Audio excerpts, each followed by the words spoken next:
أعوذ بالله من الشيطان الرجيم بسم الله الرحمن الرحيم زي ما القاري دوست محمد د يوتيوب چینل لا بیا تاسو ته مخاطب یما نن د سیرت النبي صلى الله عليه وسلم درېمه حصہ تاسو ته بیانو دوه حصے ما بیان کړی وی او دې پوری خبره را رسیدلی و چې حلیمی بیبي حضور صلی الله علیه وسلم معصوم بچه خپل کور ته بوت کله چې نبی کریم صلی الله علیه وسلم د 2 کالو 2.5 کالو عمر ته ورسېده او دا را واپس کیږي خپل امینی بیبي مور کرا نو دغه وخت کې شق صدر شوه دی اپریشن جبریل علیہ الصلوۃ والسلام میکائیل علیہ الصلوۃ والسلام د زړه اپریشن کړي دي د روحاني اپریشن ویلي او بل موقع کې چې کله نبی کریم صلی الله علیه وسلم د 9 کال عمر ته ورسېده بیا د اپریشن شوی دی او بل موقع درېما کله چې نبی کریم صلی الله علیه وسلم 40 سال عمر ته ورسېده او نبوت حاصلېږي نو دغه وخت کې بیا اپریشن شوی او کم وخت چې نبی کریم صلی الله علیه وسلم شب معراج ته رب العالمین اسمانونو ته ذات ته رابلي نو دغه وخت کې بیا دا اپریشن شوی دا د اپریشن خبره ختم شوه اوس نبی کریم صلی الله علیه وسلم خپل مور بیبي ته حواله شو کله چې د نبی کریم صلی الله علیه وسلم عمر 6 کالو ته ورسېده نو دغه وخت کې حضرت آمنه رضی الله تعالی عنها له وفات راغی او بیا دغه وخت کې پرورش څوک د نبی کریم صلی الله علیه وسلم والد محترم هم نشتا مور بیبي هم سفر باندې لاړه او ابو طالب اغم شتا لیکن دغه وخت کې حضرت عبدالمطلب چې دا د بیت الله شریف خدمتګار او د نبی کریم صلی الله علیه وسلم پرورش کولو خو کله چې نبی کریم صلی الله علیه وسلم 8 کال عمر ته ورسېده نو ابو عبدالمطلب سے هغه د دنیا نه سفر خو لیکن خپل بچی ته ابو طالب ته وایي چې ای زما بچیای ای زما بچیا زما د دین وسی ډېر خیال کې زما د وسی ډېر زیات خیال زکو ساتای چې دا ګوره عام انسان نه دی دکې د نبوت نښې دي دا به د آخري زمانې پیغمبر جوړیږي ای زما بچوړیا زما د دین وسی ډېر ښایسته پرورش بکې نو دا ابو طالب ته حضرت عبدالمطلب سے دا خبره کړې ابو طالب ډېر زیات خدمت د نبی کریم صلی الله علیه وسلم وکړ یو ورځ نبی کریم صلی الله علیه وسلم خپل تره ته وایي چې ای زما کاکا جانا ای زما کاکا جانا په دې غوږ کې راته ووایئ دا کلمه ووایئ چې لا اله الا الله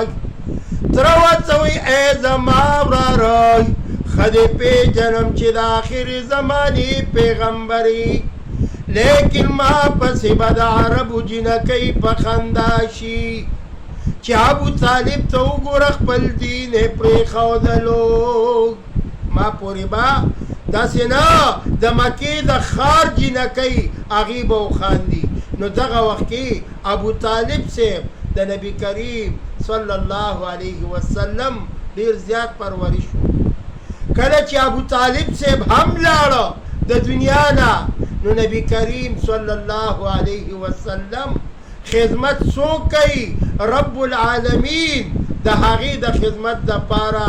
ډېرې زنانه تیارې کړي د نبي علیه الصلاة والسلام خدمت مختلفو زنانو کړی دی. عمر چې کم وخت کې د نبی کریم صلی الله علیه وسلم 12 کالو ته ورسېده، واقعه مې دې ځای کې پرېښې وه. نو ابو طالب د شام سفر کوي او د خپل وراره د ځان سره شام ته بولي. شام د مکې نه ډېر لویه فاصله وه، خو چې کله شام ته روان که یو راهب چې وکته په لاره کې د نبی کریم صلی الله علیه وسلم چهره مبارکې ته، نو دغه وخت کې د نبی کریم صلی الله علیه وسلم چهره مبارکه د انوار په شانې ځلېدله. نو دغه راهب وویل ای ابو طالبه دا ستا وراره شام ته مه بوځه، هسې نه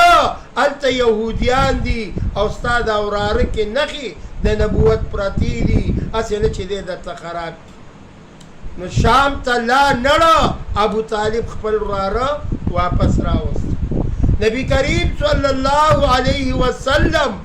په دغه بچپن وخت کې یعنی د 12 کالو عمر کې ام تجارت لتلو او ام به ګړي بیزي هم سرولي، د هغې سره به هم ډېر زیات شوق و مینه او محبت به و چې یاره زه په چا باندې بوج نشمه. معلومه دا شوه چې نبی علیه الصلاة والسلام خپل ځان په چا باندې بوج کولو نه، چې یاره هسې نه دې ته زما د طرف نه څه تکلیف میلاو نه شي، زه به م ورسره لږ شانې محنت کوم، لږ شانې منډه ترله به وام، نو زما په دې کاکاجي به اسانه شي. کله چې نبی کریم صلی الله علیه وسلم عمر 15 کالو ته ورسېده، نو دغه وخت کې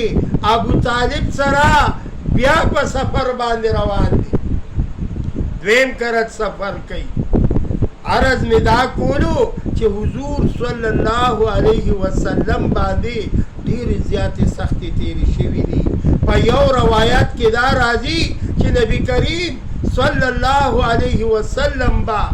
د ډېرې لوږې د وجې نه کله یو خوا منډه واله کله بل خوا، لیکن چاته نه دي ویلي چې زه اوږې ما یا تږې ما، په ځان باندې به نهرې تېرولې. آقای نامدار محمد رسول الله صلی الله علیه وسلم د بچپن حالات داسې تېرېدل.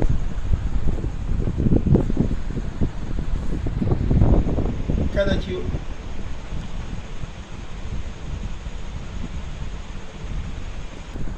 وګوره کیمره ټیک شوه، کله چې نبی کریم صلی الله علیه وسلم عمر 15 کالو ته ورسېده،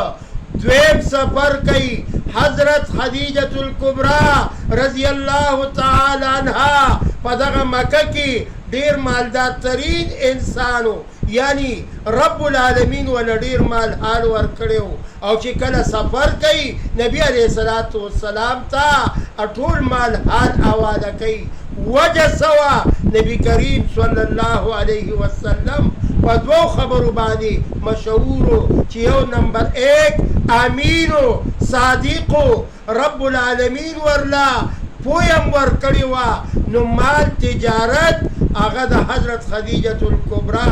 رضی الله تعالی عنها آقای نامدار محمد رسول الله تعالی کړ. 15 کال عمر کې تجارت وشو، دومره تجارت دومره ګټه نبی کریم صلی الله علیه وسلم لا الله ورکړه چې خدیجة الکبرا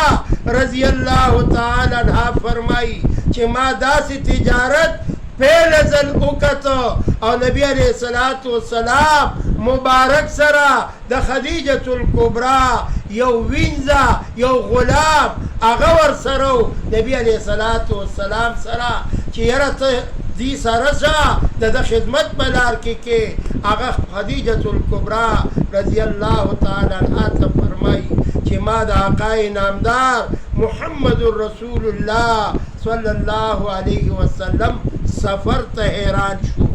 ویل څه وجه وه؟ وی کله چې نبی کریم صلی الله علیه وسلم په لار باندې تېرېدلی، په ټولو انسانانو باندې بنور و، ټول انسانانو باندې بخولي وي، لیکن آقای نامدار محمد رسول الله صلی الله علیه وسلم باندې بای سفر روان وریځ به روانه وای، یعنی سفر به پې جوړ شو. دا د آقای نامدار معجزه وه. په 25 کالو کې هغه معجزه م ښکاره شوه. خدیجة الکبرا رضی الله تعالی عنها ورسره ډېره زیاته مینه پیدا شوه. نبی علیه الصلاة والسلام مبارک د 25 کالو عمر کې دی. خدیجة الکبرا رضی الله تعالی عنها عمر 40 کاله دی او حضرت خدیجة الکبرا رضی الله تعالی عنها پړه کې دا خواهش او مینا او یو الفت پیدا شو چې زه به د آقای نامدار محمد رسول الله صلی الله علیه وسلم سره نکاح کومه.